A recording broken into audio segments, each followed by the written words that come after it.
Hello everyone, welcome back to this class. In today's class, we will discuss with the basics of aerodynamics, because in a aircraft design course, it is very important to understand the basics of aerodynamics and basics of propulsion and basics of aircraft structures and basics of flight mechanics and control. What do you mean by aerodynamics? So its name itself implies is a some kind of dynamics of air, right? Is how the air will interact with the body. For example, like air is coming from any direction and some object is placed. So how the air will interact with the body. For example, here I have a aircraft. So how the air will interact with the fuselage, how the air will interact with the wing, how the air will interact with the vertical tail and horizontal tail, landing gear. So this interaction is known as a aerodynamics. But we should know the who is the father of aerodynamics. So Ludwig Pendel is the father of aerodynamics. He contributed in boundary layer and wing theories. Okay, and Sir George Cayley is the father of aviation. He is the first person who has designed the glider that can carry the human, and also he is the first person who discovered the curved surfaces can produce more lift than the flat ones, and also says fixed wing flying machine with a separate uh, systems for a lift, propulsion and control. So you can see we will cover the key concept here: airflow, the movement of the air over a surface, and the lift force.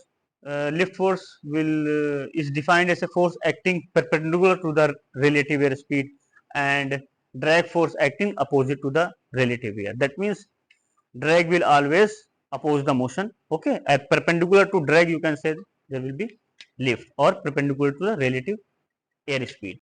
Now you have some kind of feel for a drag and some kind of a feel for a lift, but in a later part we will discuss more about lift and drag. So now here you can see there is so many shape has been listed. One is flat plate and cylinder, and this is also cylinder, and this one is a small cylinder, and these two cylinder is at a different Reynolds number. Reynolds number is basically defined as a inertia force by viscous force that decides whether the that decides whether you will be vehicle will be flyable or not in a aerodynamics point of view. Now you can see that this is a small cylinder, and this is a compared to the this one, this is a bigger in shape but in a streamlined body and produces the same drag.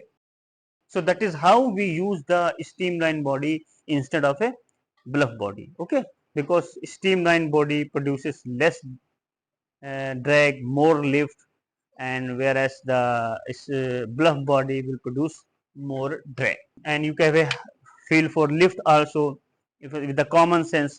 If the airflow is slower here, and so pressure will be high, and if the airflow is faster here, pressure will be low. So the net pressure will act in a upward direction, which is called as a lift. And this in 3D case also you can see. But in detail, how the lift is generated, we will discuss later part of this.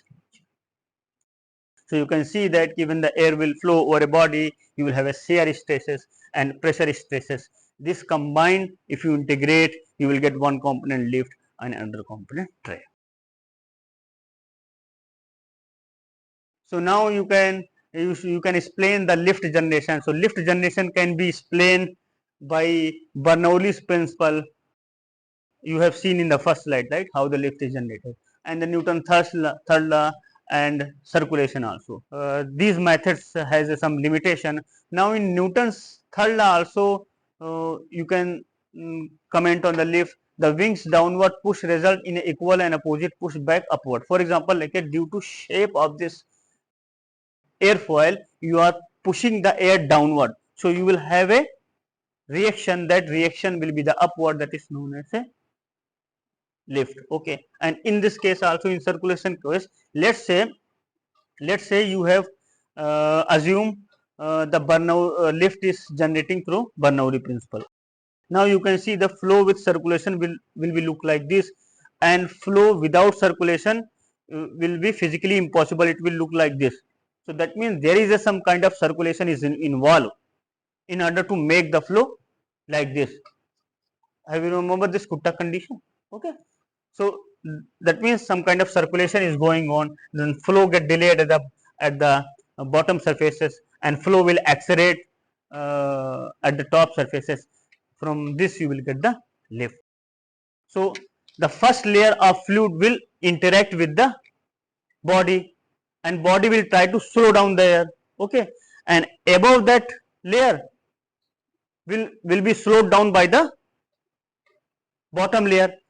So likewise you will reach approximately 0.99 to the free stream velocity. Okay, so so if you draw this curve, that will be nothing but the boundary layer profile.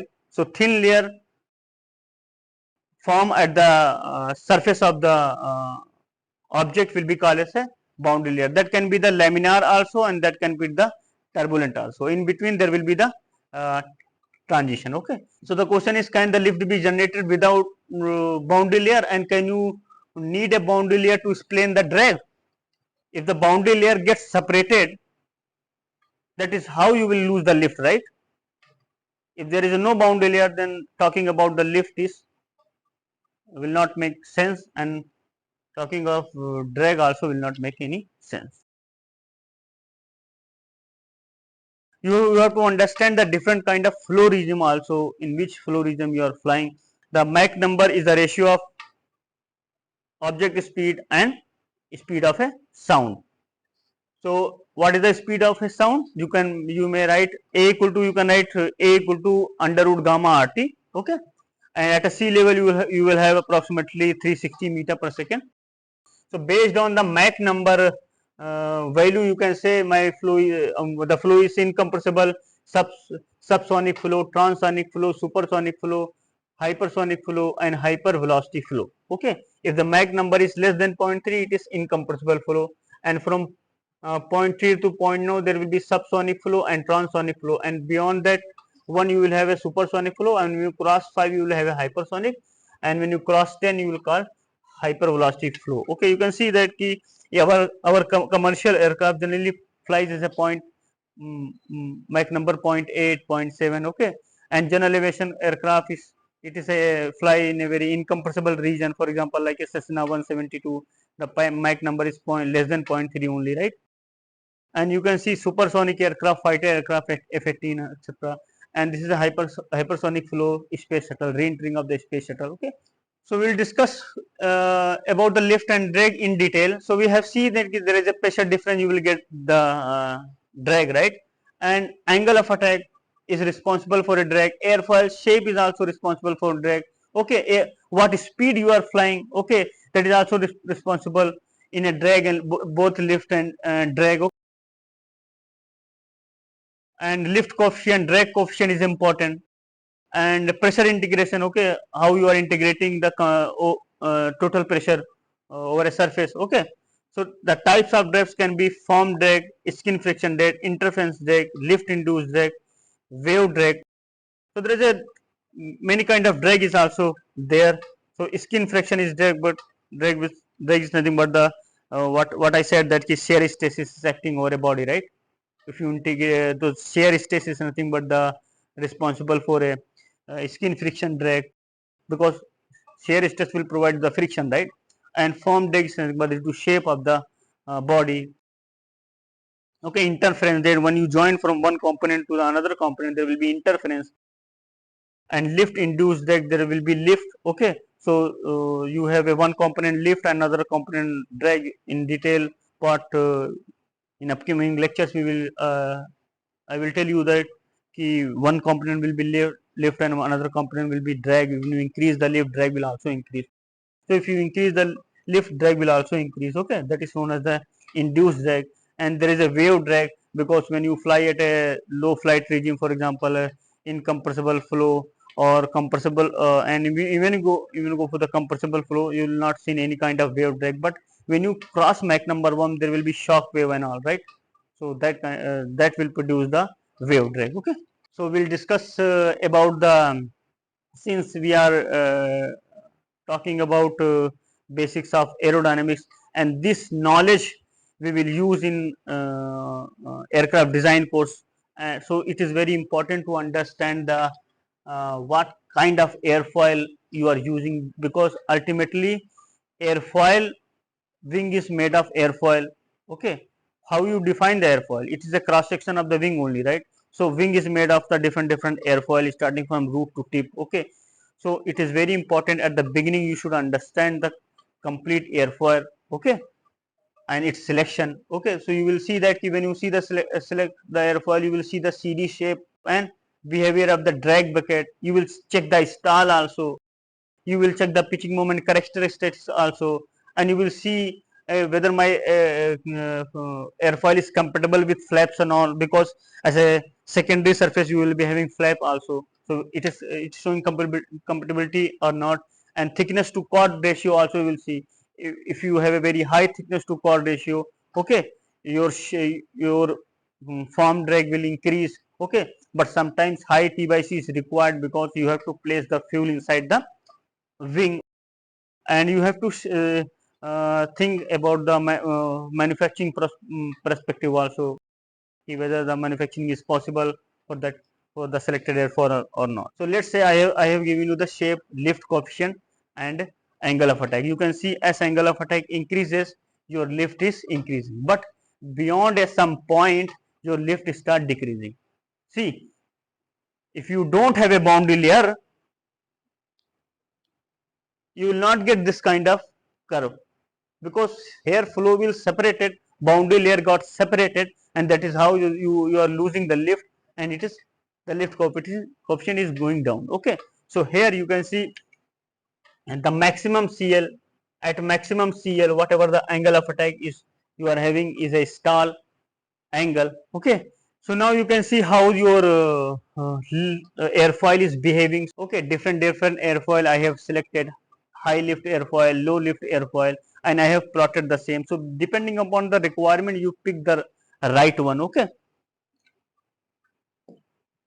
and this is the drag coefficient and angle of attack. So from the common sense you can see, I want to increase my lift but I do not want to increase my drag.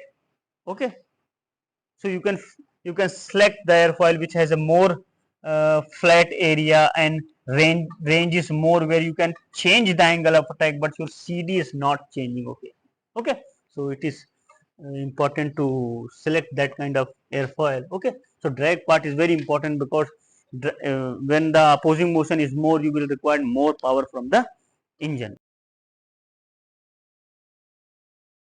And also you have to see the pitching moment characteristics of the airfoil.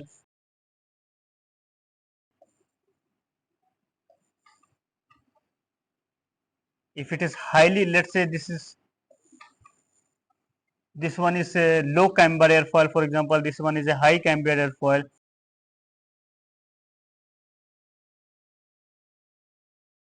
So this is a resulting force acting at a downward, and this is a upward force. Let's say this is a aerodynamic center. So at aerodynamic center your MAC will be high for this class of airfoil, and this class MAC will be low. So we have to see that perspective also, ki pitching moment should be less negative, because if you have a more negative, then you should be having a very much concern about sizing of the tail and all, because you have to counter this movement by the tail. Okay, so now you have to be very careful about the aircraft nomenclature also, because for example, like a in NACA you will having a 4-digit airfoil, 5-digit airfoil, 6-digit airfoil. So depending upon what lift you want, what thickness of want, you will select the airfoil. You have to be very understand about the airfoil and wing relation. So airfoil is a cross section of a wing. Okay, so you can draw the airfoil.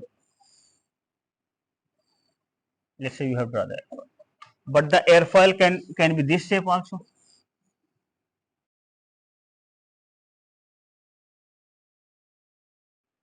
So many shape is possible. Okay. So commonly we know as a two shape. One is a symmetrical airfoil, one is a cambered airfoil. Okay. In camber also there is a positive camber and negative camber. So one by one we will see. Okay.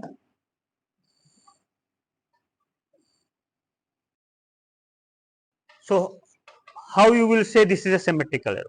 For example,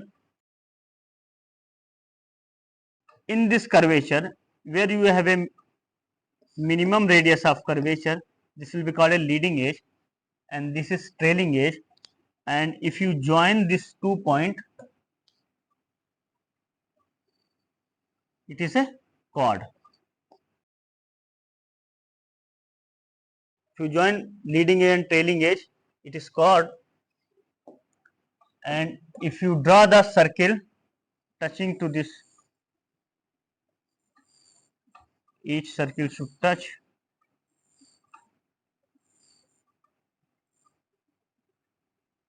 each circle will have a center. If you join this center, you will not be having any angle between chord and that line, right? So that means no camber. Okay. Now you consider this. This is trailing edge. Now you consider this cambered airfoil. Now here this is the leading edge and this is trailing edge. If you join this 2 point, you will have a chord. Okay. And now if you draw the circle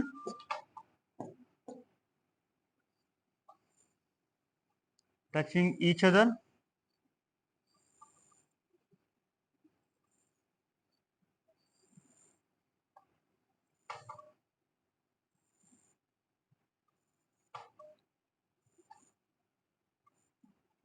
okay,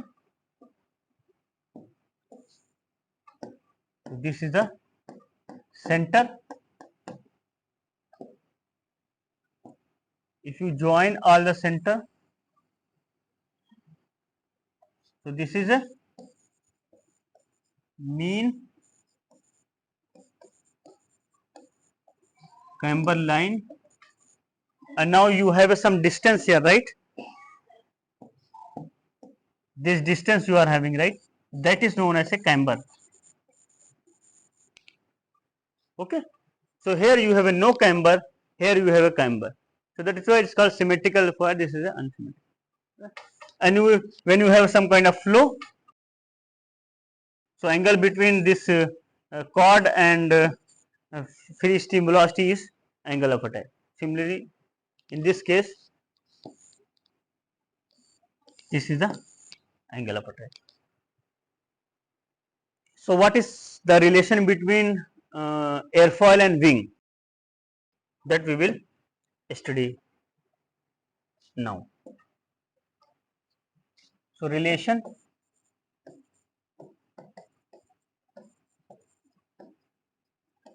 between airfoil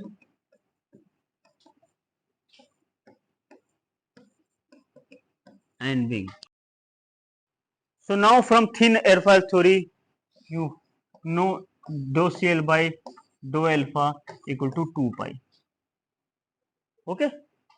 But when you come to the wing, you will have a induced angle of attack, right? So you will ending with dou CL, you can write dou alpha effective equal to 2 pi. Okay. And now further you can write dou CL, dou alpha you can effective alpha minus alpha induced angle of attack. This is 2 pi. Now if you integrate this, you will get, or before integrating you rearrange first 2 pi d alpha minus alpha I. Okay, if you integrate, you will get CL equal to 2 pi alpha minus alpha I. Okay, and this you can alpha I you can put CL from pi into aspect ratio. Now you call 2 pi as a naught, and you may call as a CL equal to pi into aspect. So take CL one side, you will get CL equal to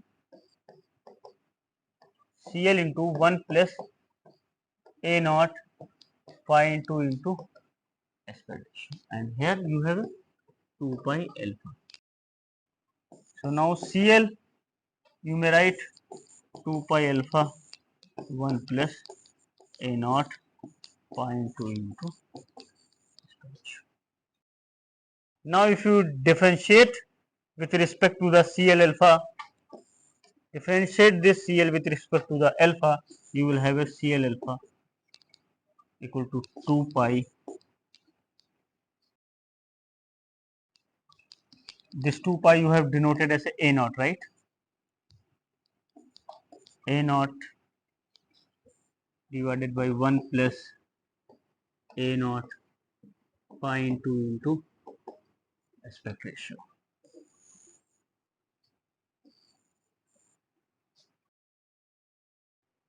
So when you have A naught is what? A naught is, you have this slope, right? So airfoil slope is A naught only, okay?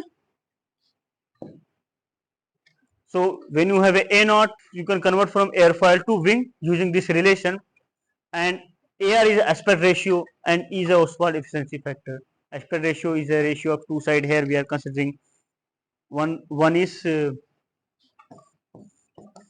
span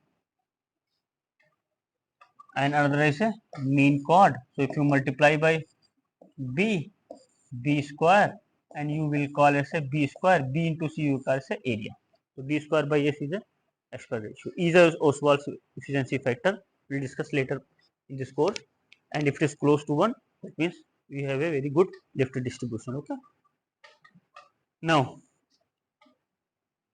if you have this relation, we can look at more into this expression. A naught 1 plus A naught pi into aspect ratio. You can see this relation. If your aspect ratio is large, very large, then this term will be less. So that means for a large aspect ratio, your CL alpha of the wing and CL alpha of the airfoil will not have a very much difference. But the aspect ratio is very less, then you might have a huge difference between the CL alpha of the wing and CL alpha of the airfoil. We can take aspect ratio 6, 1. Another case, aspect ratio 30. Okay. You take A naught 2 pi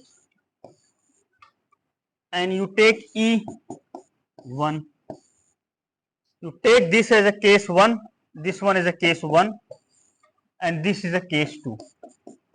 Can you tell me in which case you are getting CL alpha close to airfoil and very much differ from the airfoil? A naught is 2 pi, right? Consider A naught is 2 pi. So we will calculate.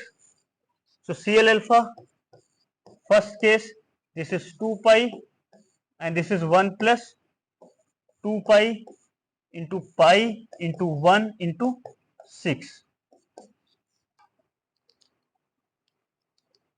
You have a 4.7, right? 712 per radian. And CL alpha 2 case 5.89 per radian. And 2 CL alpha of the airfoil 2 pi, how much from thin airfoil theory? 2 pi value is 6.28. 2 pi is 6.28. CL alpha 1 4.7, this is CL alpha in second case 5.89. So which one is closer to airfoil? This second one, right? 5.89. So as you increase the aspect ratio, for example, let's say this is a one airfoil this is another airfoil, another airfoil, another airfoil. Okay, so this is as per ratio 1, and this is as per ratio 2, this is as per ratio 3, so this is as per ratio 4. Okay, so you, by seeing this graph only, you can say as per ratio 1 is greater than as per ratio 2, greater than as per ratio 3, greater than as per ratio 4. So the as per ratio increases, you will move downward. Okay, we have to also understand what what do you mean by geometric and absolute angle of attack, because I told you the term angle of attack, right? Angle of attack is what? If you have any kind of airfoil, you have a chord joining leading edge and trailing edge, and you have a velocity, and this is the angle of attack. This is a angle of attack.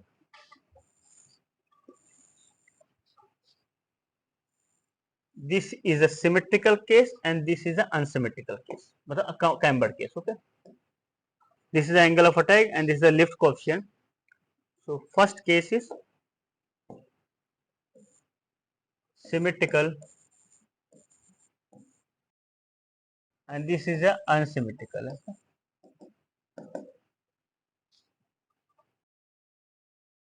So now, why this is the curve is like this? Because at a zero angle of attack, you can produce the lift because you have a camber. Already I explained to you, right? So you can see, you can write from y equal to mx plus c. If you take this slope as a CL alpha, so you can write CL equal to CL alpha into alpha plus CL naught, right? This intercept I am calling as a CL naught. So I can write CL equal to CL naught plus CL alpha into alpha. Okay. So are you seeing this term CL naught? Okay. Because of the camber. So it is very important to know that where it is coming from. Okay. Now you have a airfoil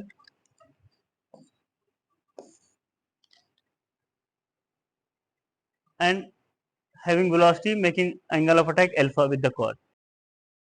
This is the camber. Okay. In symmetrical airfoil case,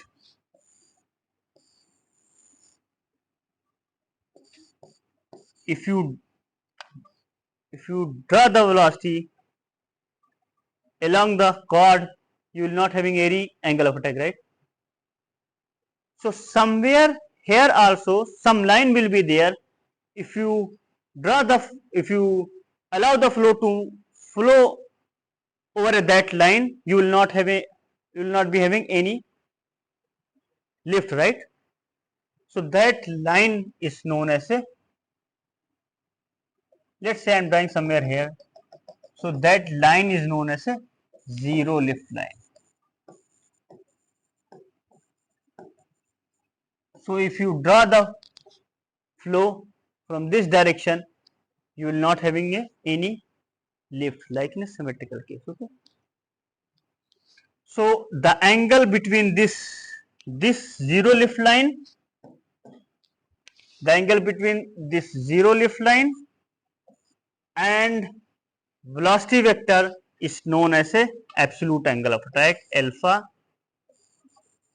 absolute. An angle between chord line and velocity vector is known as a angle of attack. So what is this angle? This angle is alpha lift equal to 0. So in symmetrical case, zero lift line and chord line will be coincide. So that is how the CL naught contribution is coming. So in if anybody asks you in CL equal to CL naught plus CL alpha into alpha, what is alpha? Alpha is geometric angle of attack or absolute angle of attack. Then what you will say? It is a geometric angle of attack. And symmetrical airfoil case, geometric angle of attack and absolute angle of attack will be the same. So, okay, the purpose of this lecture is to understand the basics of aerodynamics. In aerodynamics, since you will design the aircraft which is made of wing, tail, fuselage, horizontal tail, okay. So, you have to understand how the lift is coming and how the if the lift is coming, who is providing the lift, which is wing. Wing is made of what? Is airfoil. So, you have to understand the airfoil, and we want always good lift to drag ratio. Then we have to understand how the lift and drag are associated, why we need to understand the streamline body and bluff body, okay. And also we need to understand the we have to be very particular about the selection of the airfoil. We have to see its lift characteristics, its drag characteristics, its pitching moment characteristics, okay. So, this is the purpose of taking class, because in a later part of this course you will be go in the performance part or aircraft stability and control part. There will be CL sitting there, alpha sitting there, okay. And in upcoming lectures you will size your aircraft, okay. So, when you size your aircraft you will select the airfoil, okay. So, next class we will discuss about the basics of propulsion, because to propel the aircraft in a forward direction we need a thrust, okay. Thank you so much.